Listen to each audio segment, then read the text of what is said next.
All right, so Diane, welcome to the deal. What's the name of this show again? Oh my God, I forgot the name of my own show. The Real Deal. All right. So Diane, welcome to the Real Deal show. Thank you for hopping on here with me. I recently got notice that you just closed your first deal. We call it your reality check. And Sharon just shared that information with me yesterday, and I got the picture of you holding up your check as well.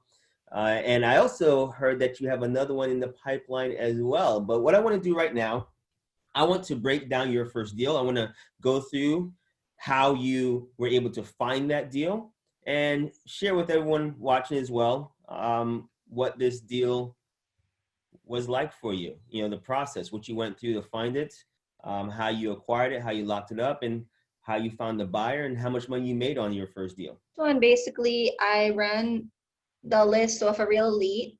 Um, I came across somebody who was actually an investor, and he had multiple properties, and he was just looking to sell some of them.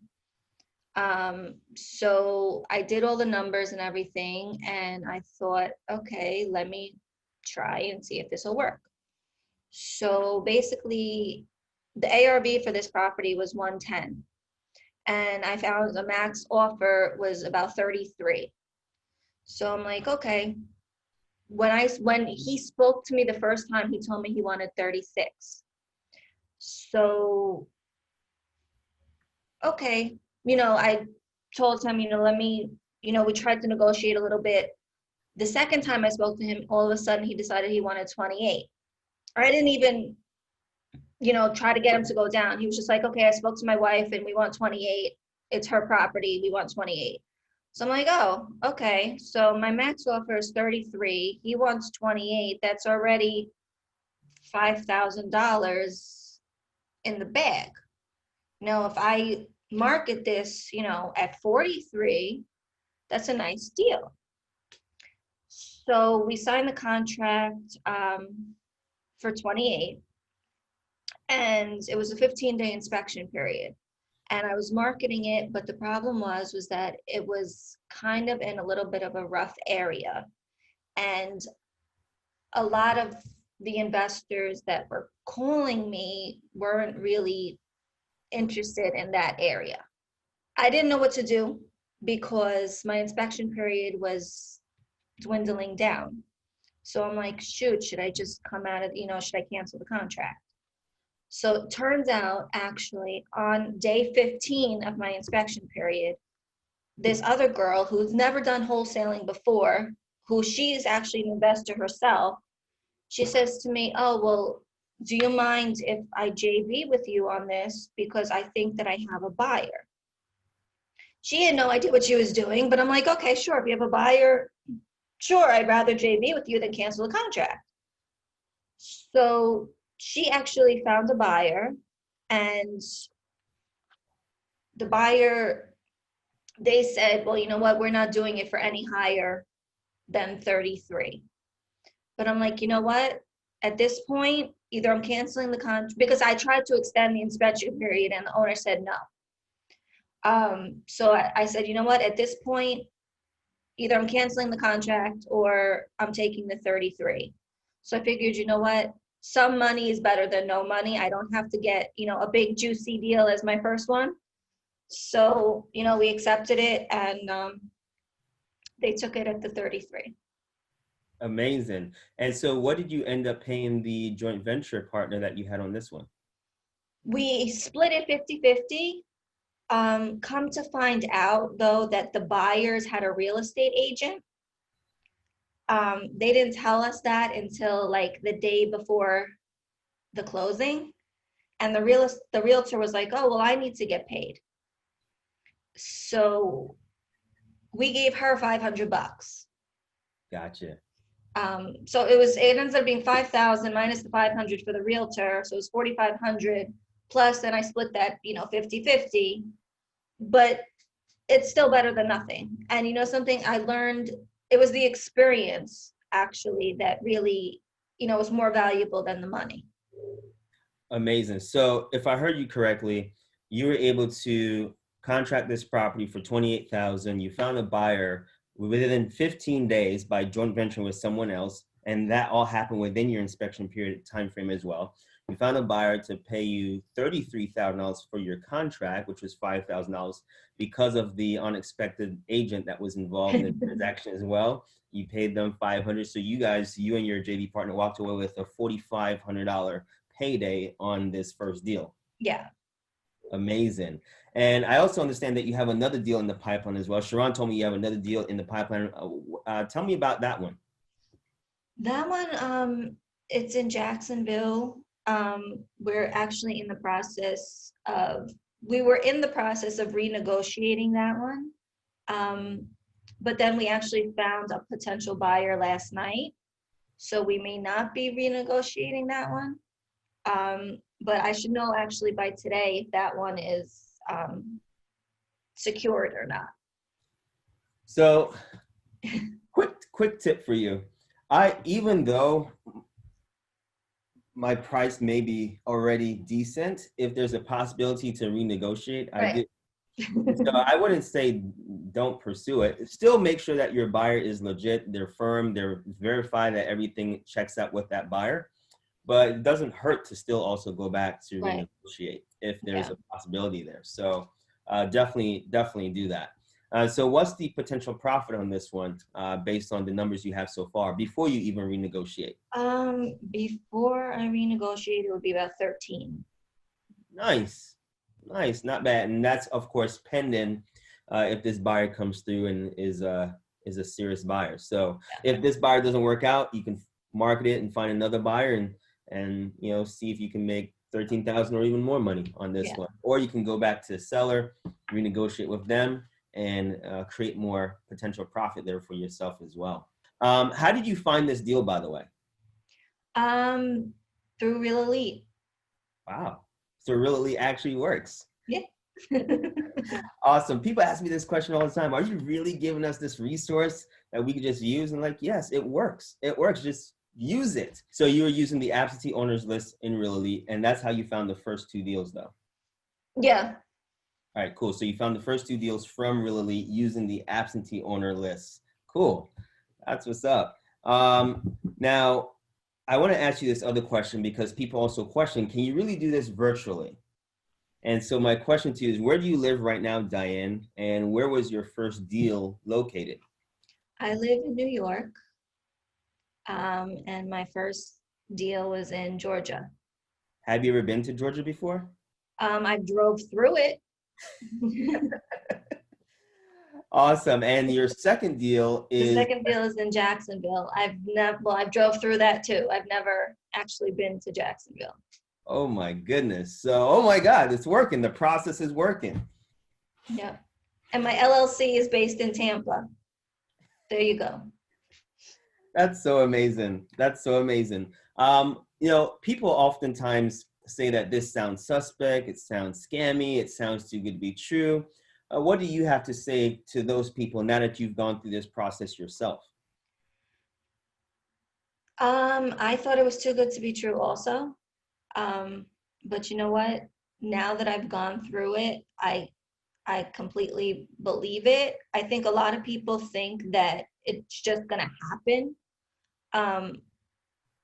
Basically, you're being given the tools. It's up to you to make them work for you. If you're not going to pick up the phone, if you're not going to make phone calls, if you're not going to do the work, then no, it's not going to work. But if you do the work using the tools that are given to you, it can happen. Absolutely. I 100%, 1,000% agree. Nothing works unless you do, right? Exactly. So we can give you the specialized knowledge, the training, the information, but if you don't apply the information, if you don't execute, nothing's going to happen. You're not going to move mountains with just information. You're not going to get your first deal, your reality check, like we like to call it, your first 5-figure check, if you don't implement the specialized knowledge that we're sharing with you. So kudos to you for taking massive action. And you not only close your first deal, but you have another one pending right now with a potential profit of $13,000. And that's amazing. And still, this is just the beginning for you. Yeah. I cannot wait to see what possibilities you create for yourself going forward as well into the future. You are definitely one of the rising stars within our community. And what I also love about you, Diane, is that you are a giver. You are one of the people in the group that loves to share resources, and support, empower, and encourage your other colleagues and members within the community. And so I thank you for that. That is one of the reasons why I love our family. It's because of people like you who are givers, that they have a heart of giving. And you've been definitely one of those that stands out with that quality. And so thank you so much also for making our community what it is. Now, my next question for you is, did this cost you any money out of pocket to do the actual deals? Did you have to use your credit to get any of these deals done? No, I have to say I did end up losing $250 because the buyer changed title companies, Mm-hmm. and that ended up kind of messing me up. But if it would have gone the way that it was supposed to, um, it wouldn't have cost me anything. But that was also a learning experience also, because I gave the deposit too early. Gotcha. So I kind of am figuring out the whole process, and I'm glad it was just $250 and not anything more than that. Gotcha. So the $250 deposit, you sent it to one title company? Yeah. And then the buyer had said, oh, well, we're not closed. They weren't into the whole virtual thing. So they wanted to use their lawyer in Georgia, and they wouldn't go through with the deal without using their lawyer. But I had already previously sent the money to the title company to run the title search. So they had charged me for the title search, and then we tried to transfer the title search to the attorney in Georgia with the E&O insurance, and they wouldn't accept it for whatever reason. So Okay. It's a learning experience. Yeah, that's unfortunate. Sometimes they do. Sometimes title companies will do that, and then you got some of them that won't, unfortunately. Why didn't the buyer want to work with your title company? I don't know, to be honest with you. They just wanted somebody that was in their state, I guess. I guess they didn't trust the whole virtual experience. I don't know. Okay. But they basically had said, well, you know what, if you're not working with our lawyer, our title company, we're not doing the deal. So I wasn't going to throw away the deal, over $250. Perfect. But still, not bad for your first deal, right? No. Hey, something is better than nothing. Before you got started in this class, you were skeptical as well. What made you take the leap and dive into our mentorship program to continue your education with us? Basically, I actually didn't even know anything about you guys, and I saw you on Instagram. I saw one of your sponsored ads, and I'm like, okay, this sounds interesting. And I'm like, you know what, let me do the free class. So me and my husband, we sat together one night and we did the free class. And then I'm like, you know what? After the free class, I'm like, I can't just stop here. Let me, go a little bit further and see where this gets me. Because, something I've spent so much money on random side businesses and everything anyway. I'm like, well, you know what? If this works, great. If it doesn't, it's just another business that doesn't work, So I'm like, you know what? Let me do this anyway. And then I took the 3-day class, and then I'm like, something, I can do this. And I've been in real estate for 18 years. So I've never been in the wholesaling, part. So I'm like, you know what? Maybe my experience in real estate can help me a little bit. And if I just do this and I jump all in and put my mind to it, I can make it work. And when I took the class, we were actually right in the middle of COVID. So from my regular job, I wasn't working. And then real estate was we weren't allowed to do any showings or anything like that. So I'm like, you know what? I need to make some money. I need another job. I need something. So why don't I just do it? So I decided, you know what, I'm going to build my own business. I'm going to take this seriously. I'm going to go all in and I'm going to make it work. And once I got my mindset right that I was going to make this work no matter what, that was when I kind of like started to really take it seriously. And I said to my husband, I'm not going back to work. Like, I'm going to make this work. I'm going all in and I'm building myself an empire. Yes, yes. I love it. I love it. You are now unemployable because you're working for yourself now. You're building your own empire. Screw building someone else's dream. Asking permission when you can take time off from work and all of that. No, now you're building your own dream and Yep. you're holding on to that vision that you created for yourself and using this as a vehicle to help you get there. Now, I want to clarify. You said you've had real estate experience. I want to clarify. You're talking about on the other side, the traditional way of Right. doing real estate with your license, right? Yeah. I've had my real estate license for 18 years. So I want to take this and be able to turn it into a business of, you know, flipping my own houses. And that's why I kind of named my company House to Home Investments, because I want to just take houses that are just run down and turn them into homes. I love that. I love that. So you're starting out this new business, this empire that you're building for yourself with wholesaling. I always share this. Wholesaling is like the gateway to other advanced strategies, but it's the easiest, fastest way to make money in real estate. And once you build up your liquidity, once you stack money in the bank account, then you can start venturing into a little bit more riskier strategies or advanced strategies like fix and flip, Right. which is what it sounds like you want to do, which does require a little bit more risk, but it's manageable risk. It's calculated risk as long as you do things the right way, which I'm sure you're going to be mentored and coached on how to do that. And so it sounds like you want to start out with wholesaling and then venture into buying properties, fixing them up and turning them into homes and beautifying your neighborhood as well through that process and helping new homeowners, retail buyers move into properties that they can turn into their primary residence. Is that correct? Yep. Exactly. Amazing. Amazing. Well, Diane, this is great. And thank you so much for sharing as well. Is there anything else? Actually, I want to ask you about the program. What was your favorite part of the mentorship program? Which part of the mentorship program did you really, really love the most? And which coach really helped you the most throughout the program? I think the daily meetings really benefited me, because I kind of scheduled the daily meetings into my calendar and I'm like, nope, I have a meeting at this time. I have to be, you know, in front of the computer. And it kind of like held me accountable and made me stay, you know, in a structured way.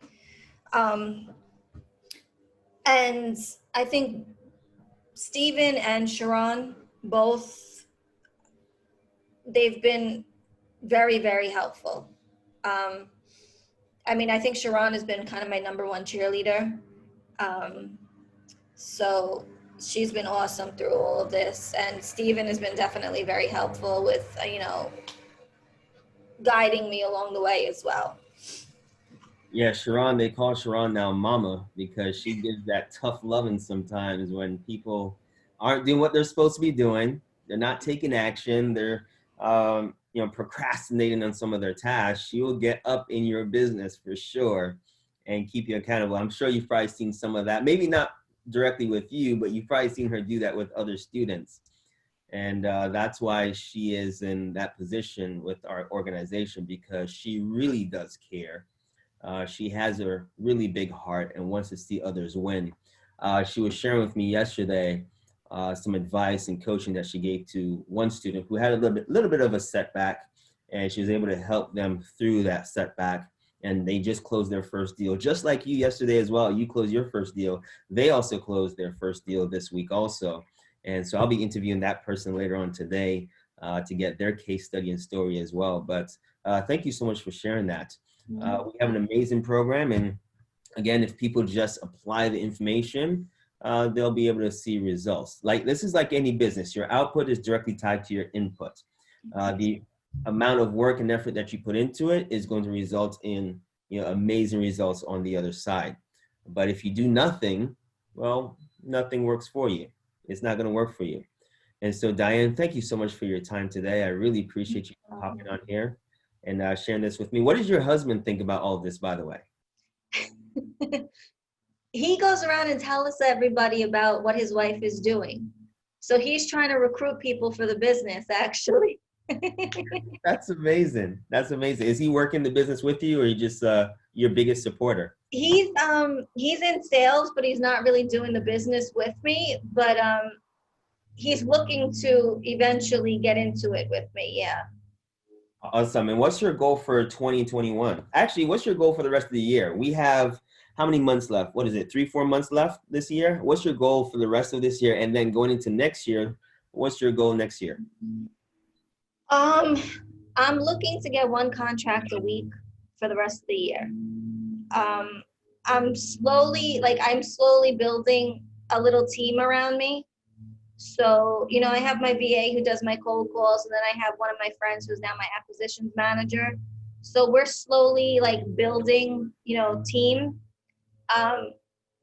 So one contract a week would be good. We actually just made that goal about 2 weeks ago, and so far we're on it. So we're just waiting. This week we have a potential contract coming. So I want to continue to build. Even if we can do $30,000, $40,000 a month, that's a small goal. Of course, you could do that in one deal if you wanted to, but just to continue to build, continue to move forward, and keep adding bricks to my empire. I love it. Last question for you. What does this mean to you? What is this first deal? What does that mean to you? It kind of showed me that it's possible. Like I said, I was very skeptical, and I did, have the one deal before that, kind of fell through, but will happen eventually. This one was about to fall through, but it's all about your mindset, and you go over that in the course. And as long as you keep on believing in yourself and having the right mindset and moving forward and, believing that it can happen. If you put in the work, you keep your mind straight, it can happen. And that's, like I said, with the check, the money is nice, but right now it's more the learning experience and just proving to me that this is the beginning of something big. Imagine doing 5 of those on the low end, 5 of those a month. You said starting out 1 a week. Imagine, okay, so 4 a month. Imagine doing 1 of those a week. The average profit on these deals is typically, not all the time, but typically $10,000. Sometimes you make a little less, sometimes you make a little more. It sounds like your second deal is going to be around that number. And so imagine doing just 4 of those a month. That's on the low end. That's 40 grand of potential profit each month on the low end. Yeah, I was actually telling my husband yesterday, because I was going to show some houses yesterday, with my realtor hat on. And I said, if you put the time together that it takes to make a realtor commission, I'm wasting half my life showing houses, doing open houses, standing there for appointments where people don't show up. And it's I'm making the same thing by sitting on my couch making phone calls. I love that you put it in perspective like that.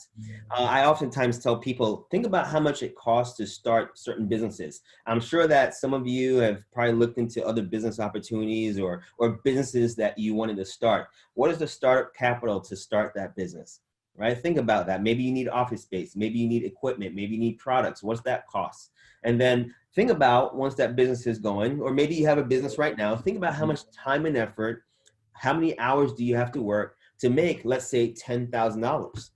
How much time do you have to put in as far as time in that business? Or your job, maybe let's say you have a job. How much time do you have to work to make $10,000? Think about that for a minute. Compared to how much time and effort you can put into this business, even if it's a side hustle, you're doing it as a hobby in the beginning. How much time and effort do you have to put in to make that kind of money? So let me ask you that question. How much time and effort, how many hours did you actually work collectively to do this first deal? I would say maybe 3, and that's pushing it. 3 hours Yeah. collectively with all the Yeah. work. Wow, 3 hours. Amazing. And And I how many? think most of that was the paperwork because I was first, starting to learn the paperwork. So I think most of that was, typing up the paperwork, sending it, and all that. But yeah, I would say 3 hours max, probably less. Amazing. And how many hours so far have you put into this second deal that is pending right now? Honestly, um, maybe 20 minutes. I love it. I love it. 20 minutes. 20 minutes, and you stand to potentially make $13,000 on this other deal that you have in your pipeline. 20 minutes. And did it cost you any money out of your pocket as well? No, It cost you no money, Diane. no. It Wow. cost me money for the VA to make the phone call, but no. Yeah, so you have someone working on your team. I'm glad you shared that. So you have a virtual assistant helping you. How much do you pay that VA per hour right now? It's $5 an hour. $5 an hour. So that's your only cost for your team member to help you make phone calls. But for the actual deal, itself, to make the 13 grand, the 20 minutes of time that you put in to make this potential 30 grand that's pending right now, $0 out of your pocket for the actual deal. $0. Wow. Amazing. Amazing. Listen, there's so many people out there that don't know this is possible. They only think of the traditional way of real estate. And so when they see ads like mine that say, hey, you can do real estate with no cash, no credit, you don't even need a real estate license. It doesn't hurt to have a real estate license, but you don't need to have a real estate license to do this. I get that it sounds suspect. I get that it sounds too good to be true. But stories like yours are proof that people are doing this. As long as you take the information, apply it, execute, people are doing this right now and turning this into a reality for themselves. They're actualizing the dreams, the passions, the goals that they've had for themselves. And so, Diane, I'm super proud of you, by the way. I'm going to be tracking your ongoing progress. I'm super happy that your husband is a huge supporter as well, helping to recruit other people into the business for you both. And I cannot wait to see what new possibilities you create for yourself, for your empire, and for your family in the very near future. So I expect great things from you, Diane. I'm going to be watching. Thank you.